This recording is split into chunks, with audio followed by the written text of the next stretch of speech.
Di antara sumber kegelisahan kita kan kesulitan kita menata keinginan. Setiap kali sebelum tidur, coba tulis 3 pengalaman positif. Boleh kamu latihan begini.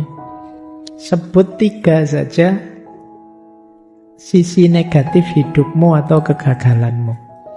Tapi setelah itu tulis sebanyak mungkin anugerah dalam hidupmu. Hidup kita biar lebih cerah, lebih membahagiakan, lebih bisa kita nikmati. Mengaji hening bersama Dr. Fahrudin Faiz.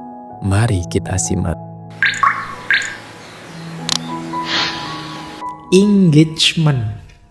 Engagement atau flow, atau istilahnya Seligman itu, engagement itu kita menyatu dengan ritme hidup, menyatu dengan musik.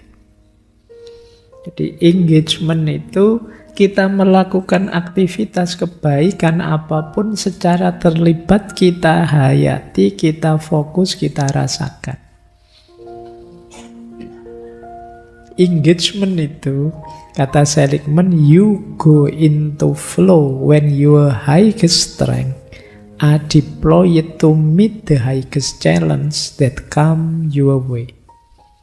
Kita berhadapan dengan tantangan paling hebat dan kita menggunakan kekuatan kita paling maksimal sehingga melahirkan hidup yang produktif, yang kreatif. Itulah engagement, flow. Kita tidak takut menghadapi apapun tantangan zaman, kita bisa menghadapinya karena kekuatan kita yang 24 tadi hidup semua. Ini namanya orang yang bisa flow, bisa mengalir. Ini wacana ini berhubungan dengan mindfulness. Banyak di antara kita yang tidak bisa menikmati hidup, tidak bisa flow, tidak bisa mengalir, tidak mampu terlibat. Jadi tidak menikmati aktivitasnya hari ke hari. Gimana caranya Pak biar kita bisa engage, biar kita bisa mengalir, bisa flow? Ini beberapa contoh juga. Karena ini salah satu syarat untuk kita bahagia juga.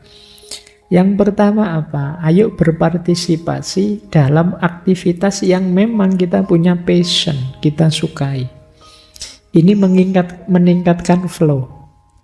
Kalian kok kuliah di jurusan yang kalian cintai, itu kan kamu tekun kuliahnya, senang. Karena sama ilmunya kalian juga senang. Kalian ada passion di situ. Coba kamu pilih sendiri ya, saya itu suka apa, tidak suka apa. Kamu hidupkan yang kamu suka. Apapun itu aktivitasnya. Mungkin ngaji ini, mungkin kuliah, mungkin apalah, termasuk sekedar nongkrong di angkringan, nikmati itu. Kita sering jadi orang yang melayang terus. Raganya di sini, pikirannya di mana? Nanti raganya di angkringan, pikirannya di mana? Kita tidak pernah menikmati momen. Kadang-kadang kita makan saja ya disanding HP. Kita tidak menikmati suapan demi suapan betapa nikmatnya nasi kucing di depan saya. Karena mata kita tertuju ke HP sambil misu-misu nonton postingannya orang. Tiba-tiba nanti habis 3 bungkus, dianggapnya masih 2 bungkus. Itu namanya bukan flow ya. Jadi kalau flow itu kamu bisa menikmati momen demi momen hidupmu. Latihanlah menikmati semua aktivitasmu. Kalau masih sulit, saya kok sulit fokus sih Pak, saya sulit menikmati. Coba latihan, kamu keluar, nikmati situasi sekelilingmu. Kamu amati, kamu perhatikan. Mungkin sekedar sebutir batu, mungkin sekedar satu tanaman. Coba kamu perhatikan detail apa yang ada di sekelilingmu, biar kamu menikmati. Mungkin kamu nonton semut yang jejer jalan-jalan itu. Kamu nikmati. Nggak usah diganggu, nggak usah usil. Biar saja semut. Kamu kan sering usil kalau ada semut lewat itu. Kadang-kadang sadis itu kamu. Semut lewat, kamu rontokkan semua pakai sandal itu. Seruet. Itu kalau semutnya bisa ngomong keras itu salahku apa? Kamu kok kejam sekali. Itu yang bisa kayak gitu manusia ya. Tidak ada kepentingannya apa-apa ya kamu usil. Oke, nikmati situasi sekelilingmu biar kamu bisa engage, bisa flow. Kenali siapa kita, passion kita apa, yang bisa kita lakukan apa, yang tidak bisa apa. Strategi ini membuat kita terlibat dalam hidup kita. Kalau kita baik, kita puas bahwa kebaikan itu kita yang melakukan dan melakukannya kita sepenuh hati. Ini yang disebut engagement atau flow. Membuat kita tumbuh berkembang, membuat kita well-being dan bahagia. Nah, selain engagement, ada pula relationship. Jangan lupa kita ini makhluk sosial. Di antara sumber kebahagiaan kita adalah mencintai dan dicintai, menghormati dan dihormati, menghargai dan dihargai, mendukung dan didukung.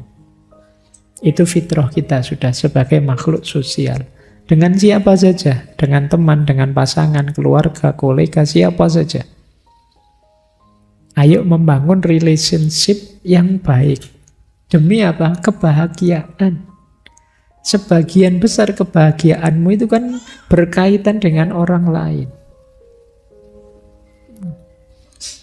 Meskipun kamu pinter sendirian di kelas, wah saya tidak butuh teman-teman. Iya mungkin orang lainnya bukan temanmu, tapi dosenmu. Mungkin juga bukan temanmu, tapi orang tuamu yang menyuplai anggaran buatmu, dan lain sebagainya. Tidak mungkin kita hidup sendiri. Saya ini Pak, introvert tulen.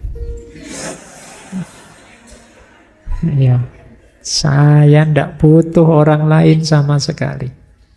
Bahwa kamu tidak peduli dengan hadirnya orang lain, lebih asik dengan dirimu sendiri, bukan berarti orang lain tidak punya andil dalam kebahagiaanmu.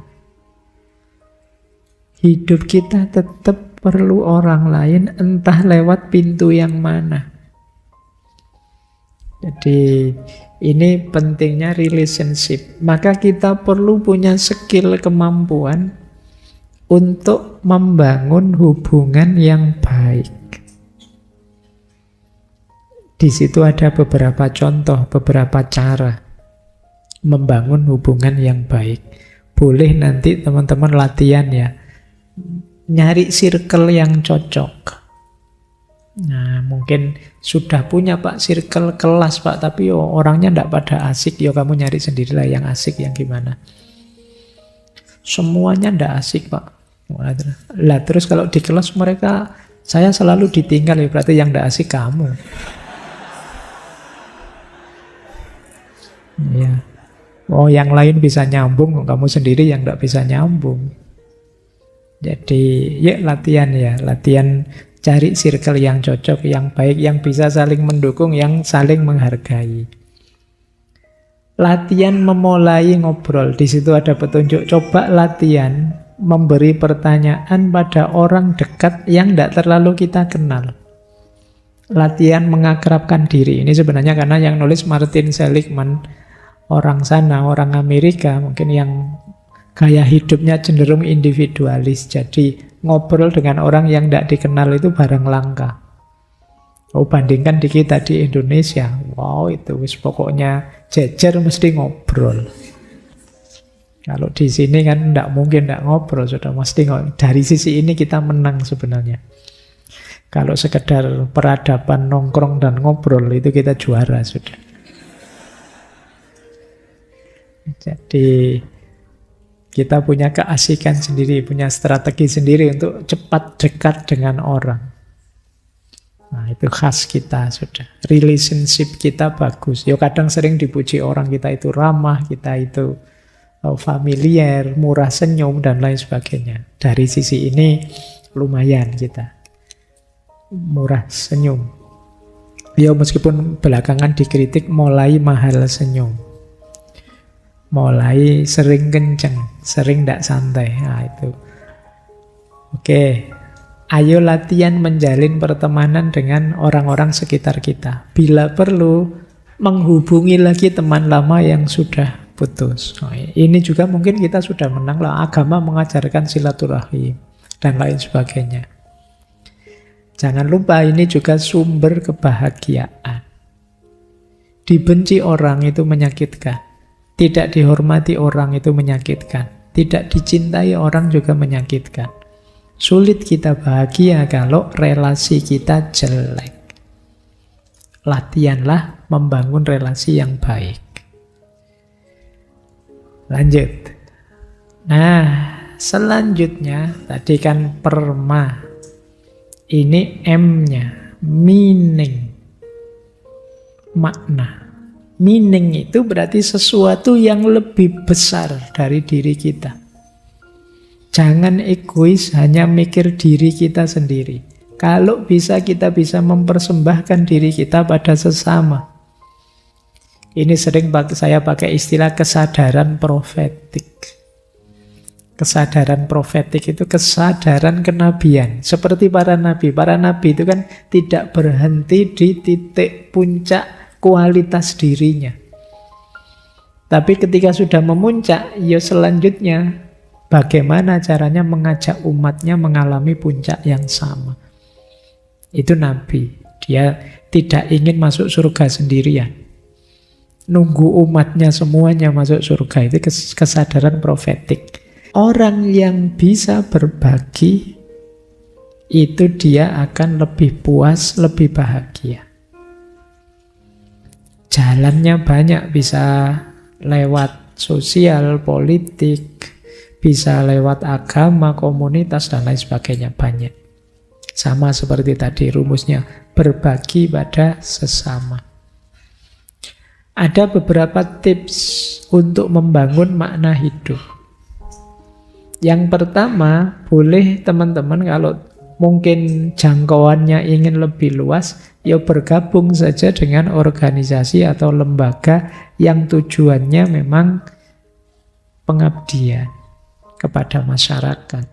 Tujuannya memang membantu.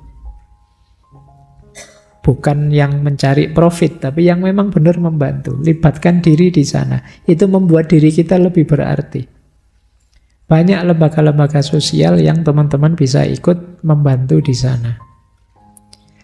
Yang kedua, lakukan aktivitas-aktivitas yang menghubungkan kita dengan banyak orang.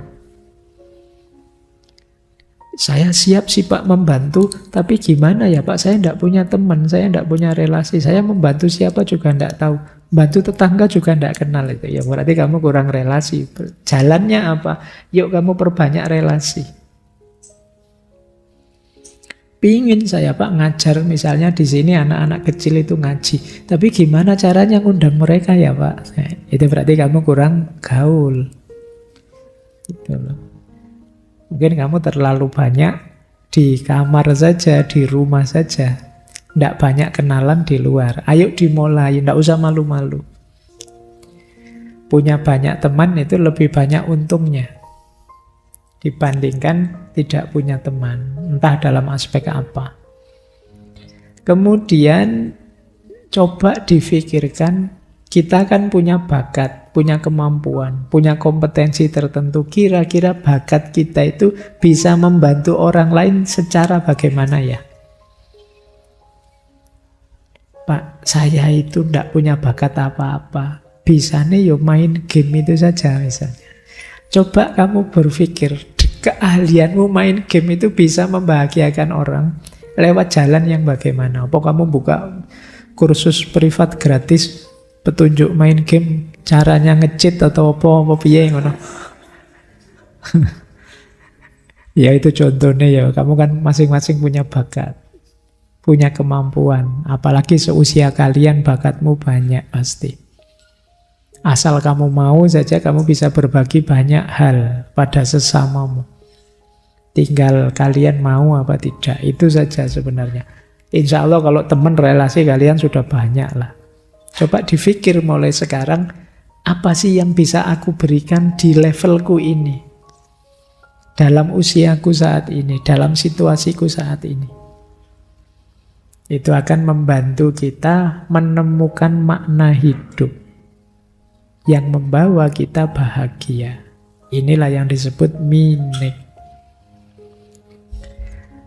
Yang kelima, A-nya, accomplishment. Accomplishment itu prestasi, kemampuan, penguasaan, atau kompetensi. Ini juga membahagiakan. Jadi, mari punya target-target dan bahagia dengan itu. Orang yang tidak punya kebanggaan sama sekali tentang dirinya, sulit percaya diri. Orang yang tidak percaya diri, ya sulit sukses. Wong dia dengan dirinya sendiri tidak percaya. Jalan suksesnya jadi sulit. Maka entah dengan cara apa, teman-teman, carilah kebanggaanmu masing-masing. Buat prestasi, buat capaian, bentuk kompetensi yang baik yang bisa kalian banggakan. Entah dalam bentuk apa. Di situ ada petunjuk untuk membangun prestasi, mencapai tujuan. Buatlah tujuan-tujuan yang sifatnya, ini mungkin teman-teman yang latihan manajemen atau apa pernah dengar istilah ini, SMART. Jadi SMART itu specific, measurable, attainable, realistic, timely. Spesifik, terukur, dapat dicapai, realistik, waktunya juga jelas. Coba kalian target, terus kasih rumus itu. Pak, saya pingin hafal juz amma. Spesifik ya, terukur. 30 juz sehari 1 halaman, Pak. Dan realistis, dapat dicapai. Ya, tidak mustahil, Pak. Saya selalu ada waktu lowong setelah habis subuh 2 jam. Masuk akal.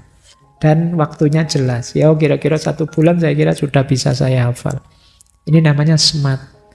Targetmu jelas, bisa dicapai, realistis, waktunya juga jelas. Ini memudahkanmu kalau membuat target. Di antara sumber kegelisahan kita kan kesulitan kita menata keinginan. Untuk menata keinginan itu, pastikan keinginan kita sifatnya SMART tadi. Realistis saja, jangan menginginkan yang di luar jangkauan. Nanti kamu kecewa sendiri. Misalnya kamu cita-cita, yo saya pingin paling enggak 2024 itu ya presidennya saya lah Pak, kalau bisa. Nah, itu namanya enggak SMART. Ya mungkin saja sih, ya siapa tahu tiba-tiba ada bencana besar se-Indonesia habis semua garek kamu sendiri. Ya wis dadi ya presiden dhewe, dadi rakyat dhewe, dadi.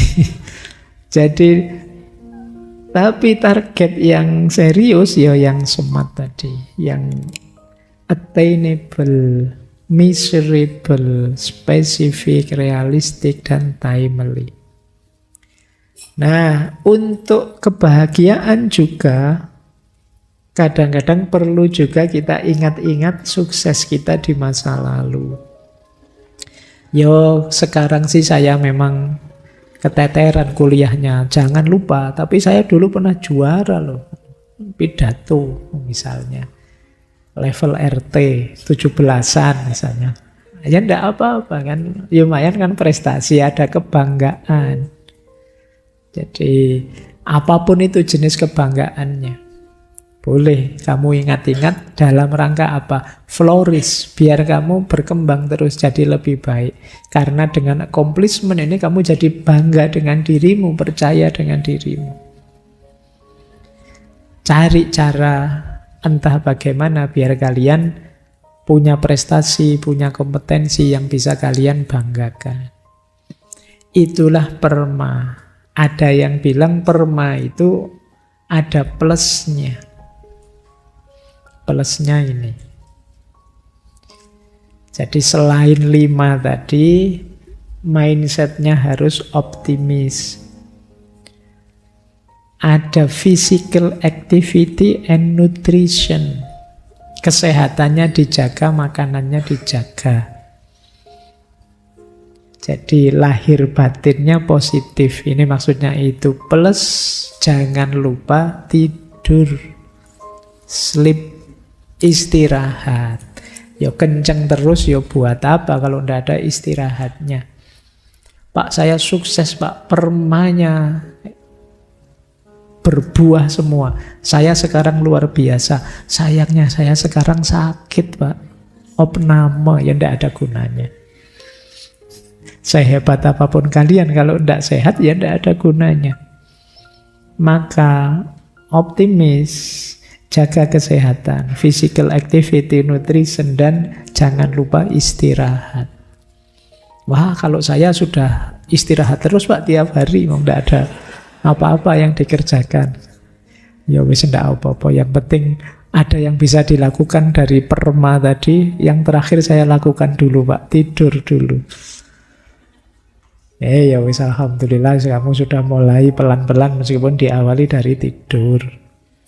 Ya jaga kesehatan yang penting ya. Saya kemarin ada yang tanya, Pak lebih baik mana? Kurang tidur apa terlalu banyak tidur? Ayo kamu jawabnya gimana pertanyaan itu? Ya bagaimanapun kalau dalam ilmu akhlak ifrat dan tafrit itu jelek. Kurang atau lebih itu jelek. Yang baik apa? Pas saja. Nah, pas waktunya ngaji tidur. Gitu. Namanya pas, sudah pas waktunya kuliah tidur. Ya sama saja. Baik. Nah, terakhir. Ini tips konkret sebelum kita akhiri ya. Petunjuk konkret dari Seligman untuk latihan ya, memperkuat well-being. Ini menguji diri kita, sesejahtera apa kita? Sebahagia apa kita? Coba kalian tes sekali-sekali begini. Melatih kebaikan, kindness. Lakukan insidental saja, coba satu kebaikan yang tidak terduga. Misalnya tiba-tiba kalau kamu pas ke parkiran, kamu temui tukang parkirnya, Pak, motor yang sederet ini tak bayari semua. Contohnya ngono. Lah wong sederet isinya cuma 3 kok. Jadi, nah coba kamu cek perasaanmu. Nanti kamu akan tahu ternyata kebaikan itu menyenangkan, membahagiakan. Itu melatih kindness. Melatih sikap baik hati. Cobalah kamu bikin kebaikan-kebaikan insidental yang tidak terduga. Tiba-tiba terbersit di pikiranmu apa gitu. Nah, itu jalan ya, ada banyak cara. Mungkin setelah ini kamu apalah ikut bantu parkir, atau bantu noto sandal, atau bantu apa gitu, yang tidak terduga. Kamu sendiri tidak membayangkan melakukan itu. Tiba-tiba saja kamu ingin melakukannya, boleh dicoba. Yang kedua, coba lakukan semacam gratitude visit. Kalau istilahnya Seligman ya. Gratitude visit itu mengunjungi orang yang menurutmu pernah punya jasa padamu, entah kecil, entah besar. Temui dia, ucapkan terima kasih. Kalau di situ malah kamu disuruh nulis surat, terus kamu antarkan padanya. Cuma zaman sekarang kan tidak musim surat-suratan. Sekarang ya pakai WA langsung atau ya ditemui saja langsung. Misalnya dulu kamu punya teman zaman SD, kamu misalnya main di kebun tebu, dikejar-kejar mandornya, terus temenmu yang bantu kamu sembunyi misalnya. Nggak apa-apa lah, ada banyak cerita di masa lalumu. Kamu kenang orang yang berjasa buatmu, kamu temui dia, secara khusus kamu ucapkan terima kasih. Ini gratitude visit. Atau boleh, wah ternyata saya sulit Pak menemui teman saya, jauh sekali. Coba kamu pakai strategi bersedekahlah atas nama dia. Pak, teman saya yang dulu bantu saya itu kelihatannya hidupnya sulit sekarang, tapi saya menemuinya juga susah. Ya sudah, kamu bersedekah saja atas nama dia, doakan dia. Gratitude visit. Yang ketiga, ini strategi three blessing.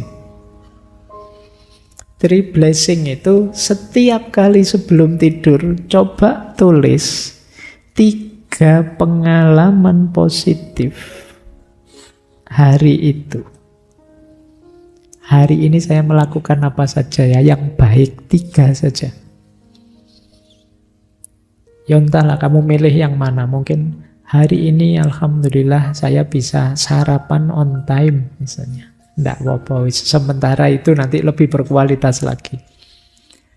Tapi jangan sampai kamu melewatkan satu hari tidak ada satupun kebaikan yang kamu lakukan. Ini namanya teori three blessing. Ini akan memperkuat well-beingmu. Terus ada lagi strategi forgiveness letter. Forgiveness letter itu nulis surat pemaafan, minta maaf pada diri kita sendiri. Minta maaf sampai usia sekian aku belum bisa membawamu ketemu jodoh yang kamu inginkan. Insya Allah sebentar lagi pasti. Nah, coba kamu bikin surat ya. Ngobrol ini sebenarnya bicara dengan dirimu sendiri. Karena sering-sering yang jadi hambatan kita untuk maju adalah kita sering blaming pada diri kita sendiri. Kita mencela, merendahkan diri kita sendiri. Kita menyakiti diri kita sendiri. Mungkin lebih sering dibandingkan kita menyakiti orang lain. Mintalah maaf. Dulu saya ada ustadz yang memberi petunjuk saya, fatihai setiap anggota tubuhmu. Sambil kamu ingat-ingat kalau anggota itu pernah kamu ajak melakukan maksiat, ya kamu istighfari. Astagfirullah, wahai tanganku, mohon maaf ya kamu tak pakai nyekrol TikTok, terus enggak pernah tak pakai wiritan misalnya, kamu minta maaf ya. Nah, forgiveness letter. Minta maaf pada dirimu. Kadang-kadang kita sangat kejam, yang kita zolimi ternyata diri kita sendiri. Yang terakhir, optimis. Boleh kamu latihan begini. Sebut 3 saja sisi negatif hidupmu atau kegagalanmu. Tapi setelah itu tulis sebanyak mungkin anugerah dalam hidupmu. Apakah itu keberhasilan, apakah itu kemampuan, kesuksesan, kenyamanan, apa saja. Untuk menumbuhkan optimisme. Ternyata aku ya bisa kok. Hidupku tidak hanya isi kegagalan saja. Banyak keberhasilan-keberhasilan. Banyak juga yang bisa dibanggakan. Nah, jadi boleh. Itu yang terakhir, membangun optimisme. Alhamdulillah sampai detik ini aku masih sehat. Itu kan bisa dibanggakan. Banyak teman-teman yang harus berjuang melawan sakitnya. Alhamdulillah aku masih bisa ketawa-ketawa. Banyak orang yang stres, tidak jelas, tidak bisa ketawa lagi, problemnya banyak. Itu banyak, coba kamu tulis. Untuk menumbuhkan optimisme, ternyata Allah juga masih sayang padaku, masih diberi banyak anugerah. Bahkan sekedar masih bisa bernafas, masih bisa makan, itu juga anugerah yang luar biasa. Nah, ini latihan-latihan seperti ini akan menguatkan kebahagiaan kita, menguatkan well-being kita. Hidup kita biar lebih cerah, lebih membahagiakan, lebih bisa kita nikmati. Karena mungkin selama ini sebagian besar hidup kita itu kan autopilot, jalan saja seperti biasanya. Sama sekali kita tidak mensyukuri dan menikmatinya. Itu yang membuat kita sulit bahagia. Terima kasih sudah menyimak. Semoga channel Mengaji Hening bersama Dr. Fahrudin Faiz selalu bisa memberikan ilmu, motivasi, dan kebermanfaatan. Salam sehat dan bahagia.